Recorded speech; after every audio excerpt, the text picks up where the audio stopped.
Si os dais cuenta, hemos cambiado un poco el modelo. Hemos cambiado un poco el modelo porque hasta ahora hemos hecho desayunos, que seguiremos haciendo, con líderes empresariales, con líderes de empresas que nos cuentan cuál y cómo gestionan sus empresas, sus marcas, cuál es la visión de futuro, etcétera. Y yo creo que esta vez hemos cambiado de palo porque vamos a darle a veces a estos desayunos un rumbo diferente, pero un rumbo que yo creo que es de interés. Y en este caso, y en un formato diferente, como vais a ver, más un formato de un set de televisión, pues vamos a presentar un libro, pero en el fondo un estudio, una reflexión, yo creo que muy importante, sobre, y el título lo dice todo, legitimidad monárquica y gestión económica de la corona. Un libro escrito por Luis María Cazorla Prieto y prologado por Juan José Laborda, presidente del Senado. Buenos días. Que realmente profundiza en algo y que yo creo que todos tenemos presente, pero que, sin embargo, no se ha mirado nunca desde este prisma. En la COE, en CEPIME, los empresarios españoles, lo planteo siempre, lo planteamos siempre, valoramos de una forma profunda y seria la institución monárquica, la corona. Valoramos y tenemos presente de la importancia como piedra angular del marco constitucional el efecto de la corona. Y en nuestro caso, como modulador, como parte importante de la moderación, de la estabilidad que necesita el sistema, que es la que pensamos que da el rey, sino aparte también, y soy testigo de la gran gestión y del apoyo que en este caso a la empresa española y a los empresarios españoles hace el rey en las visitas internacionales, donde hay que decir que es el mejor embajador y el mejor empresario que podemos encontrar. Pero hoy es un día diferente, porque Luis Cazorla ha visto y ha trabajado o se ha puesto a trabajar en ver una parte muy importante de algo que hablamos habitualmente nosotros, que es la responsabilidad social corporativa, que es el gobierno corporativo. Y es de cómo esta nueva corona de don Felipe se ha imbuido en marcar las normas de gobierno corporativo, en marcar transparencia, en marcar ejemplaridad como base principal para la legitimación de la misma. Y yo no digo mucho más, yo creo que este es el prólogo, pero realmente es el autor y es Sergio Martín, que todos bien conocéis, periodista de los desayunos de la 1, mejor en este desayuno imposible, Sergio, para que realmente lleve y transite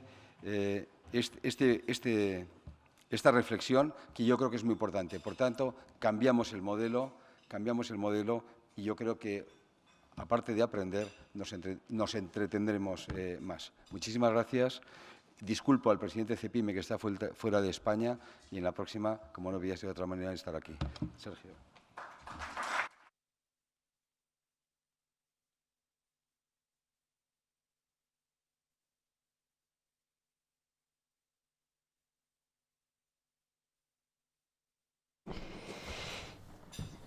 Gracias, presidente. Buenos días a todos. Eso me han contado, que hoy cambiamos el formato, que habitualmente pues, no tenéis este formato de conversación que tendremos en la mañana de hoy. Doy las gracias a COE de nuevo por confiar en mí para presentar un acto de estas características, donde lo primero que me ha pasado es que he aprendido muchísimo con el profesor Cazorla. Lo primero lo que os quiero decir es que este libro condensa más ideas y conceptos en una página que muchos de los que yo he podido leer en los últimos años en tratados de 500 páginas. Hay muchas cosas que yo puedo decir del autor, muchas. La primera que me gustaría destacar, que me gustaría contaros, no sé si, profesor, ¿me da permiso para contar una parte de la conversación nuestra de ayer? Siempre que no se exceda. Voy a procurar no excederme. Ayer me recibió en su despacho, estuvimos hablando largo y tendido del libro. Y fue muy bonito encontrarme con él en el antiguo despacho de Adolfo Suárez. para mí fue muy bonito ese momento. Y estuvimos hablando del libro, yo le dije, bueno, lo primero que diré de ti, Claro, Luis, claro. es que eres catedrático de Derecho Financiero y Tributario de la Universidad Rey Juan Carlos, abogado del Estado de las Cortes Generales, académico de número de la Real Academia de Jurisprudencia y Legislación de España. Como digo, ha sido letrado de las Cortes Generales, secretario general del Congreso de los Diputados, también letrado mayor de las Cortes Generales durante las presidencias de Gregorio Pérez Barba y Félix Pons. Todo eso, en la actualidad, secretario general del Consejo de Administración de Bolsas y Mercados. Además de escribir este libro que vamos a profundizar y vamos a entender la mañana de hoy, estuvimos también ayer viendo algunas novelas que ha publicado recientemente. Lo primero que te quiero preguntar es, ¿cuántas horas tiene tu día? Como las tuyas, 24, y como la de todos. Porque tenéis 24 horas al día, ¿no? Pues como todo ser humano, claro. ¿Y cuántas duermes? Pues casi 8. Lo digo porque prolífico es y además ha conseguido, lo dice, vamos a empezar por ahí si te parece la conversación, lo dice el señor Laborda en la introducción, en el prólogo, dice que no se ha entrado en un tema como este con la brillantez, hago mías las palabras, esta reflexión del señor Laborda, y la minuciosidad, la precisión y lo sistemático del trabajo que haces aquí. Es decir, no es un libro de loas y alabanzas a la corona, es un libro donde analizas como si fuera una empresa, como una empresa que es la monarquía. En parte sí, en parte es una empresa, pero lo que motiva este libro, que fue con motivo de una conferencia que me invitó Juan José Laborda, un magnífico presidente del Senado, es cuando me invita a hablar de la monarquía, digo, ¿qué puedo yo aportar? ¿Qué terreno tiene para mí interés intelectual que no esté abordado? Y me zambullí en la gestión económica de la corona. Me zambullí plenamente en los números de la corona, en el presupuesto de la corona, en el sueldo del rey, en la distribución, en los controles, en la transparencia. En un momento, además, que me parece importante abordar esto. Mirad, ¿veis? Esto es una papeleta que yo todavía doy clases de 8 a 10 de la mañana, jueves y viernes. Y el jueves en mi universidad, aquí tenemos a mi amigo González Trevijano, ex rector, a la entrada me encuentro a unos estudiantes y una mesa vota referéndum sobre la monarquía. Y la pregunta era, ¿quieres elegir tu forma de Estado o no? ¿Quién no quiere elegir su forma de Estado? He hecho esa pregunta. Con esto lo que quiero decir que también me atrajo que este es un tema vital que hay que abordar, que está lleno de tabúes y que hay que romperlos y hay que hablar las cosas por su nombre. Y hay que hablar de números y hay que hablar de incorporación a la gestión económica de una parte crucial del sector público, por su significación, como es la Casa del Rey, de técnicas del sector público. Y me indujo a escribir este libro, el atractivo de la materia, lo desconocido y su actualidad. Es indudable que en este momento la monarquía, por distintos frentes, está sometida a un gran tiroteo. Y a veces no bien defendida, porque a veces los monárquicos, yo no soy monárquico, yo soy nieto de un tendero y soy nacido en Marruecos porque mi abuelo era un inmigrante en Marruecos, no tengo nada que ver con la sangre azul o con lo que suene a monarquía. Pero el rey es el jefe del Estado y con tanto tiroteo desde distintas partes es necesario hablar con claridad y con números de esta materia. Y esto es lo que me indujo a traer este tema a un libro. La reflexión de Juan José Laborda textual, que yo antes reinterpretaba, dice, es una de las reflexiones intelectuales más importantes que se han hecho sobre la monarquía de la Constitución de 1978. Y vas abordando desde el inicio una serie de conceptos que luego son muy útiles para eso, para luego hacer números.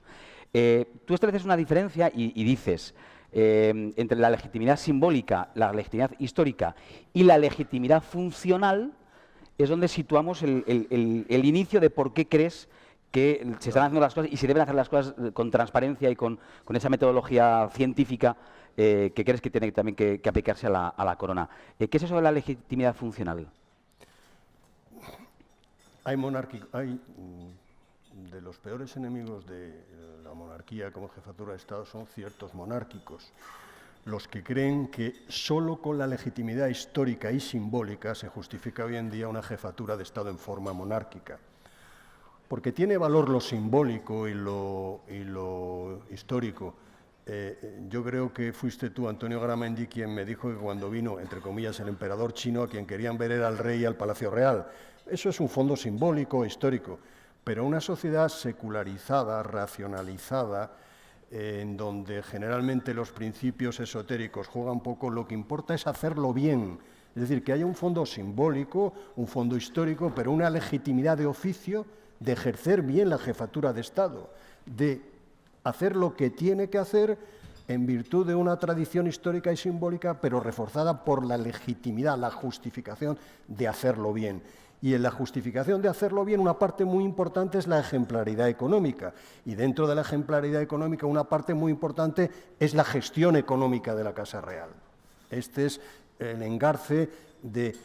Por eso, cuando yo recibí unos elogios verdaderamente crueles en un periódico de gran difusión, una página entera en el Sábado Cultural, donde se invocaba, para decir que el enfoque era incorrecto, a Bermudo I en el año 800, decía, verdaderamente es un desenfoque, porque la legitimidad histórica y monárquica ayuda al emperador, entre comillas, chino, le gusta ir a ver en Latinoamérica o Hispanoamérica, como lo queráis llamar, el rey de España tiene un valor añadido, pero para nosotros ese valor añadido hay que complementarlo en una sociedad contemporánea como la nuestra con hacerlo bien y, por tanto, con incorporar a su gestión económica las pautas de cualquier variante del sector público. Y esa es la legitimación funcional, y esa es la que yo creo que ha de esgrimirse más, y eso es lo que hace muy difícil ser rey, jefe de Estado. La legitimidad funcional, que sería, para que nos entendamos, la que se ejerce en el día a día, claro, en las acciones cotidianas, en hacer bien las cosas en el día a día. Por cierto, no quiero olvidarme, tenéis todos en vuestras mesas tarjetas parecidas a esta y tenéis también bolis. Animaos a hacer vuestras propias preguntas, que me las irán pasando y las iremos incorporando con naturalidad a la conversación, que es la mejor manera de responder a lo que vosotros os interesa concretamente de lo que ha contado en este libro Luis Cazorla.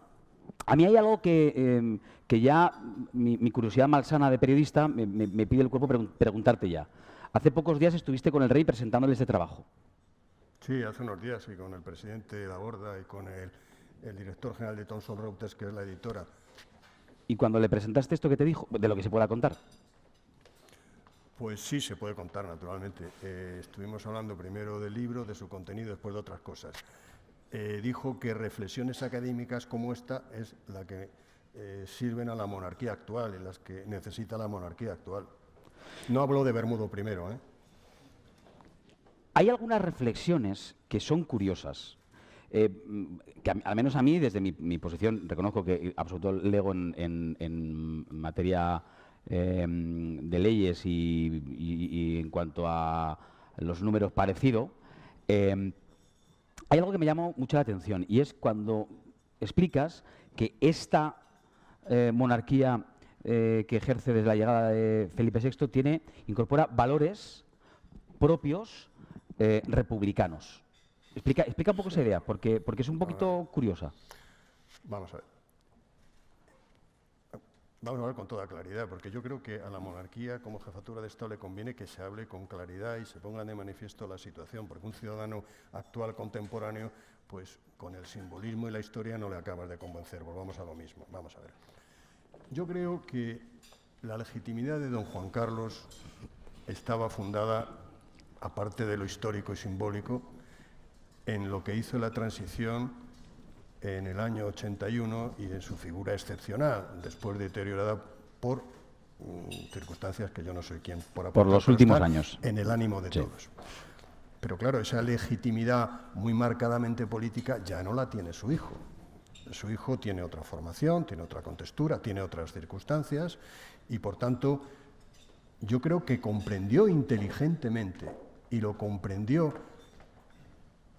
pocos días después de la abdicación, en junio del 2014, que tenía que dotarse en su gestión económica de unas reglas propias, no de ser administración del Estado, pero sí ser del sector público y de nutrirse de fondos, y que la sociedad exigía para la gestión de los fondos públicos una serie de instrumentos, una serie de mecanismos que él empieza a incorporar desde el año 2014. Es decir, que a la legitimidad histórica y simbólica comienza a reforzarla con la de hacerlo bien, la legitimidad de oficio, a través de la creación de normas de distinguir qué es familia real y qué es familia del rey, reglas sobre su presupuesto, sobre el control, sobre su asesoramiento jurídico, para que no tuviéramos lo que vivimos algunos años, el amigo abogado del rey, no, que fuera a través de un convenio con la abogacía del Estado la que lo defendiera. Digo, por ejemplo, la transparencia en los regalos. Es decir, que capta inmediatamente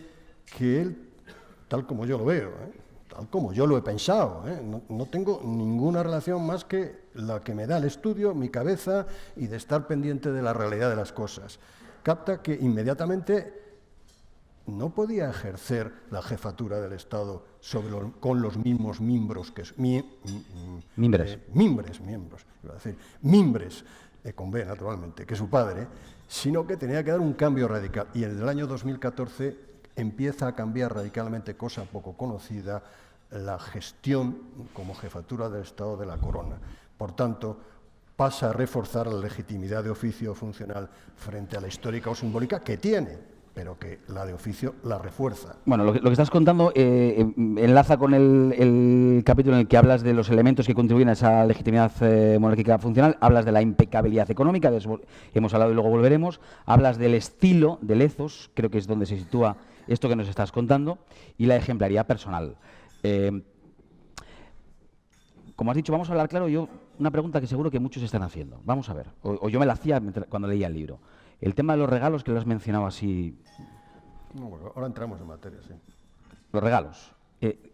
Y tiene que ver también con cómo se erosiona esa parte de la legitimidad histórica, o simbólica, más bien, que es, claro, esto de la austeridad hasta el límite que tiene que cumplir cualquier funcionario que no puede admitir un regalo de más de 50 euros. Es decir, no hay un choque entre esa parte simbólica que también sigue teniendo cualquier monarquía y esa austeridad hasta el extremo que puede llevar a pensar, pues, ¿para qué quiero una monarquía así si se parece mucho a un presidente de una república? ¿Para qué quiero qué beneficios tiene? Hombre, yo creo que para muchas cosas. En primer lugar, para que no haya otras elecciones más y que en cualquier momento a algún político que no reúna las condiciones para tal función se le ocurra presentarse, venga una ola de populismo y nos encontremos con una persona no indicada allí. Y en segundo lugar, porque nos encontramos con una persona que ha estado preparándose para tan difícil tarea y que reúne, yo creo que el actual rey reúne unas condiciones, tenemos una suerte, personales muy preparadas y muy adecuadas para ese fin. Y por otra parte, hablemos claro, porque el principio de conservación y no estropear, que ya tenemos bastantes cosas estropeadas, otra más, que es la Constitución del 78, te dice, bueno, no vamos a organizar más lío todavía en una cuestión como la jefatura del Estado, la monarquía, que está acomodándose a unos principios propios de la legitimidad funcional. Sobre los regalos, ahora cualquier regalo que llegue a Casa Real aparece en un listado. Sí, la verdad es que yo creo que la Casa Real, bueno, yo creo que el asesoramiento del rey en muchas ocasiones peca de modesto. Cuando digo modesto, porque no quiere poner en evidencia lo que se ha hecho. Os aconsejo que entráis en la página web de la Casa Real. Es espectacular la información que hay allí. El libro está construido en gran parte de esos datos. En el año 2014 dicta el rey unas normas internas en donde dice que se regule el control, el asesoramiento jurídico, los viajes en el extranjero y los regalos. Y hay una norma que regula los regalos. Es que está en la página web todos los regalos, pero los menores, quién lo ha recibido, cuándo lo ha recibido y su destino. Es verdaderamente transparente y espectacular llegar a ese detalle. Si vais a ver al rey y le dejáis una fotografía enmarcada debidamente, vais a aparecer en la página web como quien ha entregado y qué destino recibe, ¿no? Pero yo creo que lo de los regalos no es lo más importante. Hay cosas mucho más importantes de lo que se ha hecho. Y después diremos, vamos a meternos un poco también, ¿no? Ahora voy a no eso. Parezca esto Ahora voy a eso. Ahora voy a la parte, bueno, vamos ya, si quieres, os recuerdo, si tenéis preguntas, por favor, hacednoslas llegar porque cuanto antes las podamos incorporar a la conversación, mejor. Y animaos, no, animaos, que no cuesta nada. Y a Luis lo que le gusta es que le pongan retos. Hay una cosa, hay una cosa que yo decía al inicio, que es, hombre, no es un libro pelota, porque hay un momento en el que dices, bueno, bien, desde la llegada de Felipe VI a la Casa Real, a la corona, hay muchas cosas que han mejorado, hay muchas cosas que se han modernizado en cuanto a transparencia, eficacia económica, organización, pero también dices, lo remarcas varias veces y además eres absolutamente claro y expones uno por uno todos los puntos, los que crees, pues te preguntaba que te había hecho el rey, en los que crees que se puede mejorar. Sin ponernos muy técnicos, porque son mejoras muy técnicas de las que hablas, pero en líneas generales, ¿en qué se puede mejorar?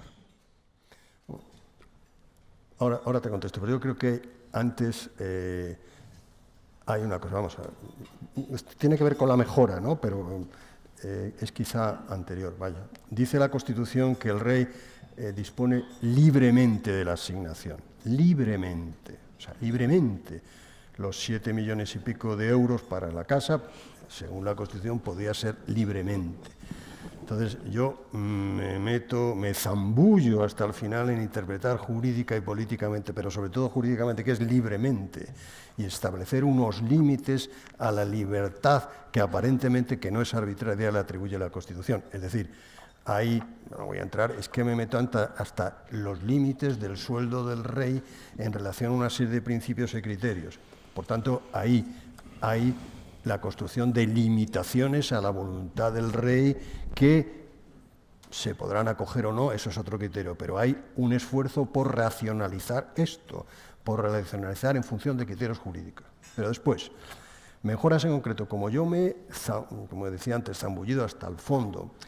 Lo primero que hay que todo lo que, según yo veo, que todo lo que se ha hecho, regulación del control, con la intervención general, convenio con la intervención general, convenio con la Abogacía del Estado, convenio con la Secretaría de Estado de Comercio, reglas de transparencia, subvención, todo, pues está un poco desordenado. O sea, se ve que está hecho un poquito, llegar en el 2014, oye, que hay que hacerlo rápido porque esto es estamos en otra situación. Entonces, está un poco desordenado y al propio tiempo no ha recibido la publicidad debida.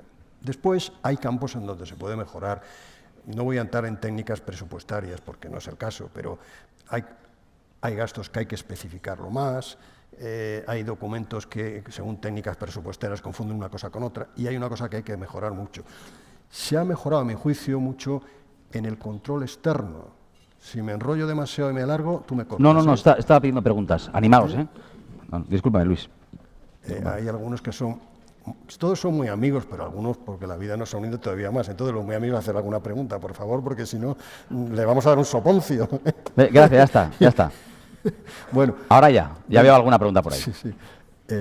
Como os decía, por ejemplo, en el control, es muy importante. Vamos a ver, lo que recibe el rey es gasto público, es dinero presupuestario, está en el presupuesto.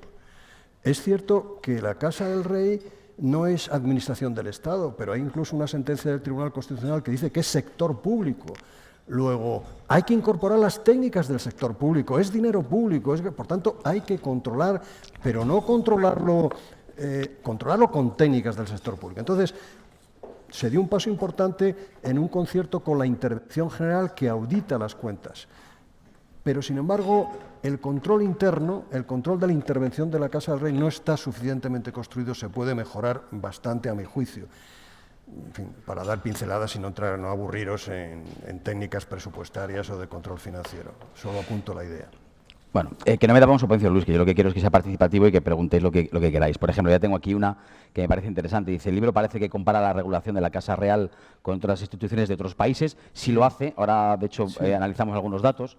Antes de ir a esta pregunta, analizamos algunos datos porque hay una de las tablas comparativas de gasto o de presupuesto de la Casa Real en diferentes países. A mí me ha llamado mucho la atención, mucho por la enorme diferencia que hay entre España y otras monarquías. Por ejemplo, a ver si encuentro el cuadro. Por ejemplo, España está en 7, tú te lo sabes mejor, Luis, 7, casi 8, 7,800 y pico. 7 millones frente a los 40, si no recuerdo mal, hablo de memoria, de Holanda, por ejemplo, ¿no? O los 100 y algo millones de la República Francesa. De la República Francesa. Efectivamente, España 7,9, Noruega 24,5, Holanda 40, Gran Bretaña 36, Bélgica 13, Dinamarca 13, Suecia 14. Pues no tenía yo la sensación, no sé si vosotros la teníais, no tenía yo la sensación de que la monarquía española fuera una de las, si me permite la expresión, más baratas. Sí.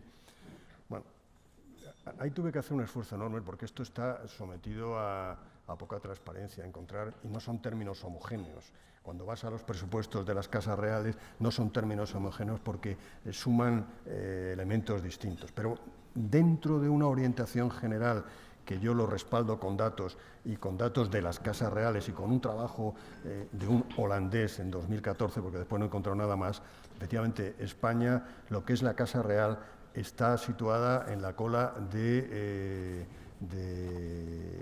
las cantidades presupuestarias.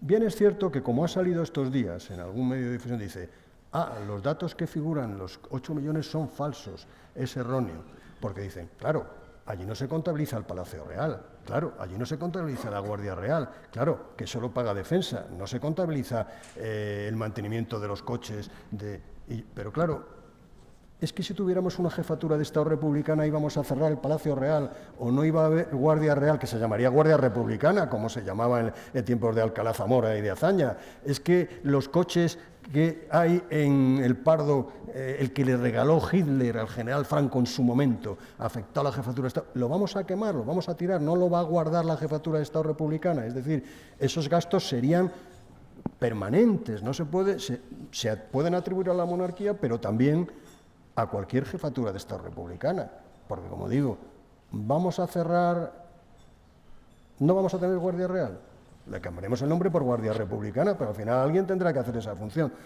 Bueno, eso es, no sé si me he ido de la materia. No, bueno, nos explicabas que es muy difícil obtener toda esta información. Y de estos datos, efectivamente, llama la atención que solo el Gran Ducado de Luxemburgo es ligeramente la dotación presupuestaria inferior a la monarquía española. Hay varios que preguntan, entre ellos la pregunta que empecé a leer antes, dice, el libro parece que compara la regulación de la Casa Real con otras instituciones de otros países, pero ¿compara el enorme control de la Casa Real con una presidencia de gobierno o presidentes autonómicos de España? Esta pregunta se repite. Hay quien dice, ¿ha podido comparar la transparencia de la Casa del Rey con otras instituciones? ¿Qué le parece? ¿Resiste la comparación? No, el objeto del libro no es compararlo con... está comparado con instituciones homogéneas, es decir, con jefaturas de Estado. Yo no he entrado a comparar las reglas de transparencia de la jefatura, de la monarquía, de la jefatura de Estado monárquica, con la presencia del gobierno de otros presidentes autonómicos. Lo que digo es que esa transparencia desde el año 2014, se ha situado en un listón muy elevado, que yo no sé si los otros lo alcanzan. Habrá que escribir otro libro sobre eso, ¿no crees, Sergio? Pues lo presentamos aquí también, ¿no? ¿Ha cuantificado o cree que se podría cuantificar cuál es el impacto? Esta pregunta me parece muy interesante porque sí que sobrevuela un poco la idea del libro, pero no sé si te ha dado tiempo o si crees que se podría hacer. El impacto económico del papel de la corona como embajadora de las empresas españolas en sus procesos de internacionalización. No, específica es la pregunta, ¿eh? Sí. No, eso no está analizado, porque esto es una materia económica que se me escapa. Pero yo creo que en la intervención de Antonio Garamendi hay un apunte muy claro que habría que cuantificar. No hay que darle más vueltas que lo que él ha dicho sobre la permanente ayuda de don Felipe a la internacionalización de las empresas en España. El libro no aborda esto porque el libro es un libro de teoría política inicial y después pues con números, pero de contenido jurídico. Pero yo me remito a sus palabras y seguro que debe haber por ahí algún estudio que esto lo cuantifique, porque a alguien se le habrá ocurrido analizarlo o a alguna institución impulsarlo, pero se escapa del objeto del libro. Volvemos, luego retomamos más preguntas. Volvemos al relato de tu libro y hay dos conceptos que me parecen esenciales para entender, en mi opinión, después de leerte, para entender ese estilo que le ha imprimido Felipe VI a su reinado en estos primeros años. El concepto de juridificación creciente. Claro, yo leyéndote decía, claro, si no, en realidad no hay ninguna norma concreta que le diga al rey o a la Casa del Rey o a la Casa Real cómo tiene que hacerlo, porque él puede disponer libremente. No, sí que hay. Sí que hay, pero Sí que hay, claro. ahora no lo explica, pero quiero decir que más allá de estar bajo el paraguas de la transparencia y de la normativa para cualquier organismo público, tú lo que dices es, él decide libremente, con su estilo, ponerse bajo el paraguas de toda la normativa, de toda la que hay, de toda la que haya. También aplica en este caso para la Casa Real. Yo no digo que él decide libremente, digo que él decide autónomamente. Quiero decir que si dice el Tribunal Constitucional, ya en el año 84, que la Casa del Rey no es administración del Estado, pero sí es sector público, si es sector público nutrido por gasto público, en virtud de una serie de principios jurídicos que están construidos ahí, que no le queda más remedio que incorporar las técnicas propias del sector público. Lo que ocurre es que lo incorpora autónomamente, no porque el Ministerio de la Presidencia digo. O sea, él, porque no deja de ser un órgano... O sea, lo que dices es que no le queda más remedio. Que no le queda más remedio, no le queda más remedio en un entendimiento de que es sector público, de que es gasto público y sobre todo, que es lo que le pide la sociedad y lo que exige la legitimación funcional o de oficio, que hacerlo económicamente bien significa incorporar esas técnicas de control y de asesoramiento, significa, se me nota el plumero de abogado del Estado, aunque hace 40 años que no ejerzo, ¿no?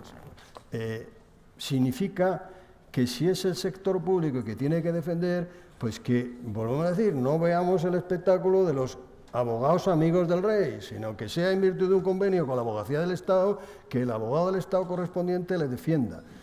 Es decir, que sí que hay principios jurídicos generales y exigencias de la legitimidad funcional para haberse obligado a hacerlo autónomamente.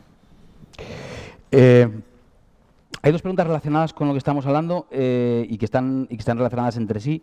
Y es, dice, ¿qué puede truncar la monarquía hacia otro régimen de gobierno? ¿Qué mecanismo existiría? Pregunta Alfredo. Y nos preguntan también qué compararía la monarquía española y la británica, porque le preguntan cómo explica que la monarquía española esté cuestionada y la británica no. Bueno, eso se explica porque el español no es el inglés británico. El español se caracteriza por ser capaz de lo más grande y de lo peor y someterse al caínismo permanente e intentar en determinadas etapas históricas pegarse un tiro en el pie, como hemos vivido constantemente. Es decir, yo creo que la situación de esto, y hay otra diferencia, quizá la tradición británica haya tenido monarcas mejores que la tradición española. Pero yo creo que eso se basa sobre todo en el carácter español y en el carácter británico. Esa es la diferencia sustancial.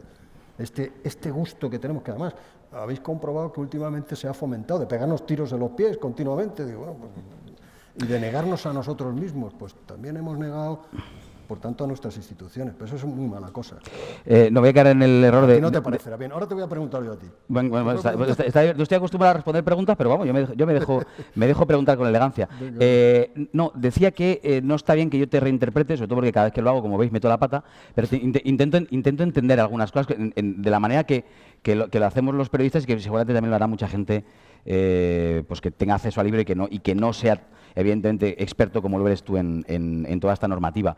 Y es a la pregunta de cómo explica que la monarquía española esté cuestionada y la británica no, y qué puede truncar la monarquía hacia otro régimen, déjame que diga que nos acabas de contar que al rey no le quedaba más remedio. Es decir, que poniéndolo en negativo esta pregunta, dándole la vuelta, es decir, es que si no lo hubiera hecho, ya estaríamos, pregunto, reinterpretándote, ¿ya estaríamos en una crisis mucho mayor?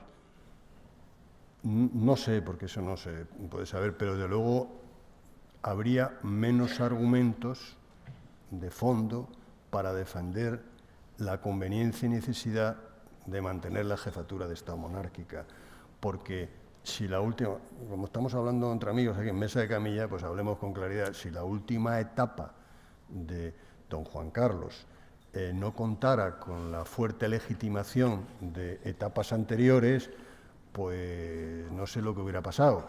Y si la última etapa de don Juan Carlos, que no ha sido así, ha sido radicalmente distinta, la hubiera tenido que gobernar don Felipe, no sé lo que hubiera pasado. Es decir, habrían encontrado, aquellos que creen que la monarquía no es la forma adecuada de Estado, argumentos más sólidos para atacarla. Bueno, decíamos al inicio de esta charla, bueno, ¿cómo vais? ¿Bien? Hay que preguntar si estamos dando mucho el tostón o no. Pregunto si estamos respondiendo a las cosas que les interesan sobre el objeto del libro. Decía que al inicio de esta charla hemos contado, yo le preguntaba al señor Cazorla y él nos contaba que el inicio de este libro nace de una petición de Juan José Laborda, que tenemos el honor de tener aquí con nosotros. Yo creo que, y creo que merece la pena que también que le escuchemos un poquito, porque Juan José Laborda me dice, y con toda la razón del mundo, que quiere contar algo de la cátedra Monarquía Parlamentaria, que es el inicio, el germen de este libro. Juan José, ¿te animas y nos cuentas algo de la cátedra muy brevemente, un par de minutos? Venga.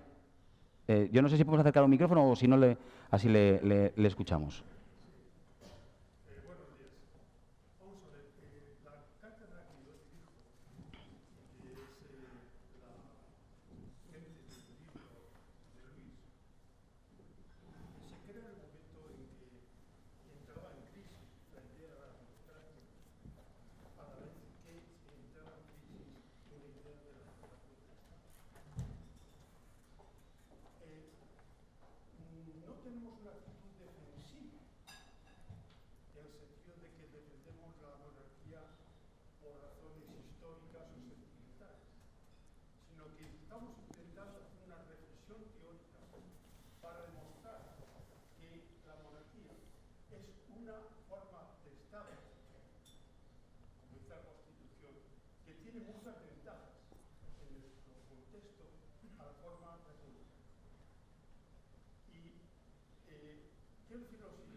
Pues muchas gracias. De verdad que, bueno, un aplauso, creo que había por ahí.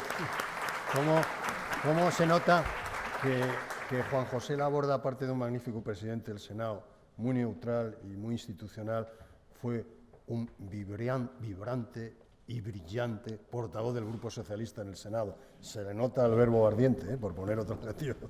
Le agradecemos de verdad esa aportación y además recordando que el germen de este libro es precisamente esa cátedra. Bueno,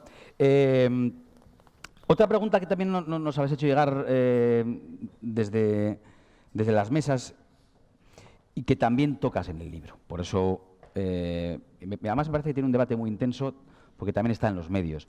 Dice, ¿considera necesario mantener esferas de autonomía en la Casa Real? Es decir, ¿deben respetarse ámbitos de privacidad familiar o, por el contrario, en la Casa Real todo es público? ¿Todo lo del rey es público? Sí. Ahí recojo, que ayer lo comentábamos, una afirmación del príncipe Henry, el nieto de la reina Isabel de Inglaterra, que en una entrevista yo creo que fue en el Financial Times, lo saqué, lo cito ahí la fuente del periódico inglés, que confiesa, dice,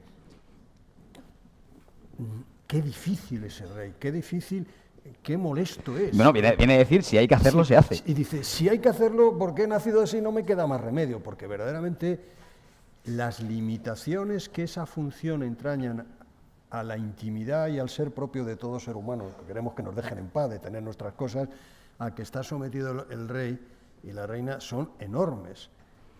Y debe ser muy costoso sobrellevarla, pero por mucho que sea, hombre, al final hay un cierto ámbito de personal que por mucho que tenga importancia la figura del rey y la reina, hay que preservar. Por ejemplo, los dineros. Vamos a ver, los dineros. En el dinero.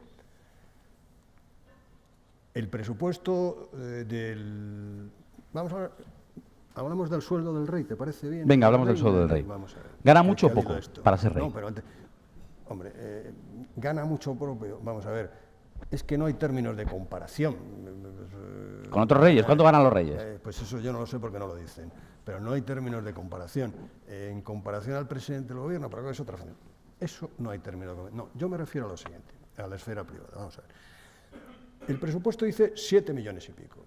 Después, las técnicas presupuestarias, y por tanto, si el rey quisiera interpretar libremente, hoy la Constitución dice libremente y yo cada año lo que quiero y no digo a nadie nada, porque dice la Constitución libremente.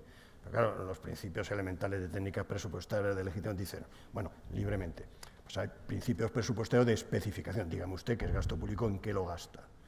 Y a su vez, él detalla, si vais al presupuesto, el presupuesto internamente, en virtud del principio de especificación presupuestaria, aunque el presupuesto del Estado dice 7 millones y no dice más, él especifica.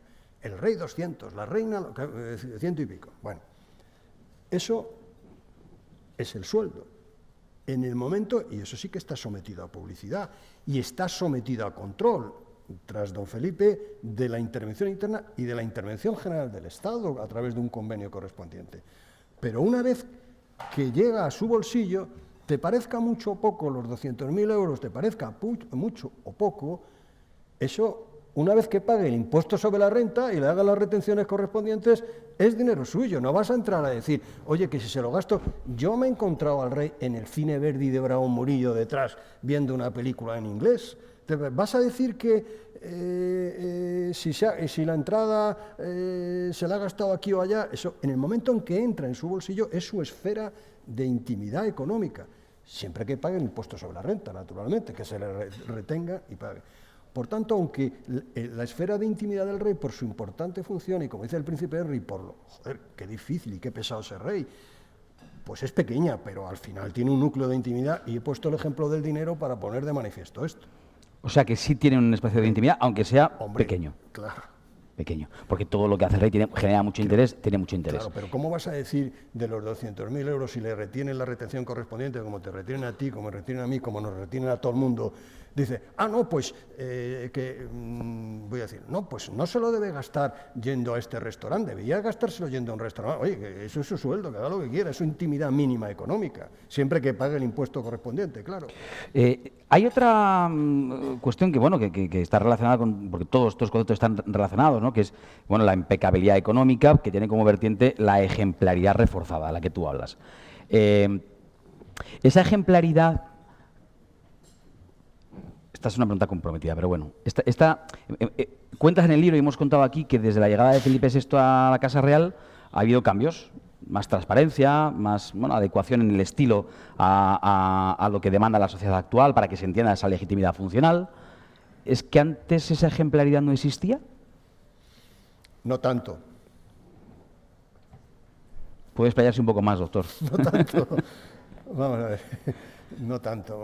Volvemos a lo que... Vamos a ver. Yo creo que la jefatura del Estado monárquica de don Juan Carlos estaba basada sobre bases de legitimidad muy distintas y que, como tenía sus bases de legitimidad acentuadas por la transición, iba a contar algo del despacho de Adolfo Suárez, pero no lo cuento porque se van a creer se van a creer los amigos que es propaganda profesional. No, para que te hagas propaganda, cuéntalo. No, cuento. Porque ahora ya no nos puede dejar así. No, bueno, pero es muy sencillo, que yo vivo de la abogacía y cuando llegó un momento que me tuve que trasladar, estoy en Montalbán, no estaba, en Antonio Maura 4, tercera planta, y me encontré un edificio recién rehabilitado que amigos como, pues hablábamos ayer de Fernando Jauregui y de Antonio Gutiérrez, el secretario general de la COE, estando allí en mi despacho, dice, anda, yo ya estaba aquí antes, porque claro, el edificio está rehabilitado, pero el esquinazo con Juan de Mena es lo mismo y la bolsa enfrente. Entonces, y dando la vuelta, empiezan a... Anda, pues yo estaba aquí. Y estuvieron con Adolfo Suárez porque fue cuando dejó la presidencia del gobierno en la temporada del CDS, intentó ejercer de abogado, bueno, entre comillas, ¿no? Y era allí, o sea, físicamente allí. Eso es. No me he pasado contándolo, ¿no? No, yo creo que no. Bueno, lo que iba, que ya he perdido el hilo. No, estábamos hablando de la ejemplaridad. Yo te había pedido que profundizaras un poco más en la idea de vale, sí, ahora... Antes no era tan ejemplar como ahora, pero no sé si quieres añadir algo más o lo dejamos así. Hombre, yo creo que lo entendemos todos perfectamente, ¿no? Y que la jefatura del Estado monárquica la monarquía de don Juan Carlos estaba basada en unos que podía permitirse ciertos lujos, aunque le costaron muy caro al final, que don Felipe, al no tener esa situación histórica de arranque, no se puede permitir. Y bien que lo ha entendido, y bien que lo ha articulado incluso jurídicamente. Bueno, vamos a seguir ya al capítulo de las conclusiones, ¿no? Bueno, en realidad toda esta charla ha sido un intento de simplificar para que hasta yo lo pueda entender. Pero antes de ir a las conclusiones, como estamos, invitados por Antonio Garamendi, COE, en un ámbito empresarial, pues una de estas preguntas que nos gusta mucho a los periodistas. Si la Casa Real fuera una empresa, en tu opinión, ¿está bien dirigida? ¿Sería eficiente? Qué bien pregunta, ¿eh? Voy aprendiendo. Yo te voy a contestar, es bastante más eficiente a partir de 2014 que antes. ¿Te ha gustado la contestación, eh? Sí, pero es un requiebro, me has hecho ahí una cobra interesante. Pero entonces, ¿está o no bien dirigida? Vamos a ver, la perfección es inhumana, como bien sabéis, ¿no? La perfección es inhumana. Entonces, está razonablemente bien dirigida, aunque la perfección es inhumana. Bueno, y además, en el propio capítulo de conclusiones estableces tú mismo las cosas en las que se puede mejorar. Venga, abordamos ya esas últimas reflexiones y si se nos ha quedado algo en el tintero de lo que cuentas en este legitimidad monárquica y gestión económica de la corona. A mí, confieso que en las conclusiones hay una frase que me llama mucho la atención, que es la monarquía, como forma de organización de la jefatura del Estado, puede resultar chocante. Sí, claro, puede resultar chocante a la mentalidad actual, muy basada en lo racional, por la herencia, por la sangre, por la transmisión, sin que haya un refrendo democrático directo. Puede ser chocante con la secularización de la sociedad actual. Por tanto, hay que acentuar las pautas, los criterios, las técnicas propias de la sociedad actual, todo lo de lo que hemos estado hablando. Puede resultar chocante, claro, sobre todo estos alumnos que dicen vota monarquía, si lo simplificas a decir ¿quieres votar, quieres disponer tú de la jefatura del Estado? Pues sí, pues puede resultar chocante con una sociedad actual. Por tanto, hay que reforzar para que no resulte chocante la legitimidad a la que yo me he referido. O sea, que simplificando mucho, yo hago este ejercicio de abogado del diablo para que tú me corrijas. Vale, como la legitimidad histórica o simbólica en el momento, en el contexto actual, pues no es suficiente, tenemos que reforzar con la funcional. Sí. Y como hay que reforzar con la funcional, tenemos que ser más ejemplares que nunca, más transparentes que nunca, hacer las cosas mejor que nunca, no aceptar regalos de más de 50 euros como cualquier funcionario público. ¿Esta es la idea? Sí, y más, incorporar técnicas de control, de transparencia, de intervención general, técnicas del sector público, porque vuelvo a decir, la Casa del Rey no es administración del Estado, pero es sector público, luego tendrá que guiarse por las técnicas del sector público, sí, para continuar lo que tú dices con más detalle. Vale, pues. Y luego, ya en aspectos más técnicos, en los que yo aquí en esta conversación no he querido entrar, pero también me quedo con otro concepto, subrayo aquí a modo de conclusión, que entre las cuestiones que son susceptibles de mejora en la gestión económica de la Casa Real, pues hombre, como se han ido introduciendo un poco cambios a salto de mata en los últimos años, que pongan un poquito de orden, ¿no? Que expliquen un poquito más, que especifiquen un poquito más algunos gastos, vamos, lo que se le pide a cualquier empresa, ¿no? Que no haya gastos sin justificar y un poquito de orden en algunos conceptos. Eso sería. Sí, todo sí, se puede mejorar en ese sentido, sí. Pues por mi parte, a no ser que alguien de los aquí presentes tenga alguna pregunta de esas que no se puede quedar dentro. Sí. ¿Yo puedo decir una palabra, me permites? No. ¿No? Déjame, por favor. ¿Cómo no vas a poder? Déjame. Estás en la presentación de tu libro. Bueno, pues yo quiero decir lo siguiente, que primero agradecer a CEO y a Garamendi esta oportunidad.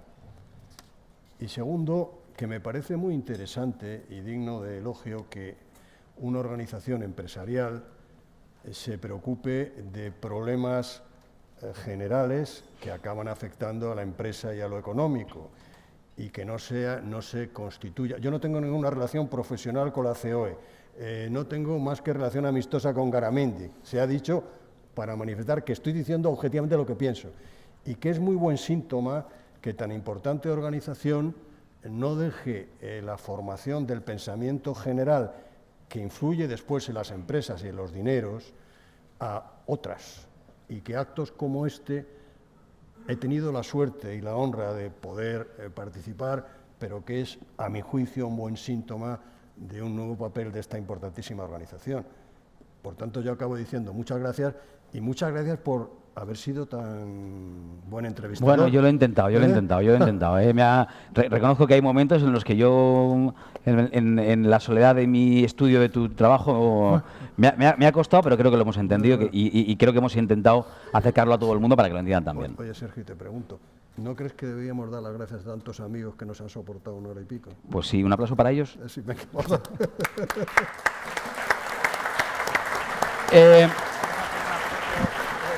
Déjame que diga dos cosas y ya nos vamos. Una, he hecho todo lo posible por hacerme eco de todas vuestras preguntas. Si alguna no ha sido leída, os pido disculpas porque no he entendido la letra y sencillamente pues no iba a pedir explicaciones desde aquí, solamente ha sido esa la razón. Y la segunda, emplazaros al próximo encuentro, al próximo desayuno aquí mismo de COE Pyme. Bueno, por cierto, gracias a los patrocinadores. Nunca son suficientemente agradecido el trabajo de los patrocinadores, el apoyo de los patrocinadores. Nos encontramos aquí el próximo 26 de marzo con el presidente de Mapfre, Antonio Huertas. Así que estáis, por supuesto, invitados también para el próximo 26 de marzo. Y ahora sí, gracias. De verdad. Gracias. Sí. Gracias, de verdad.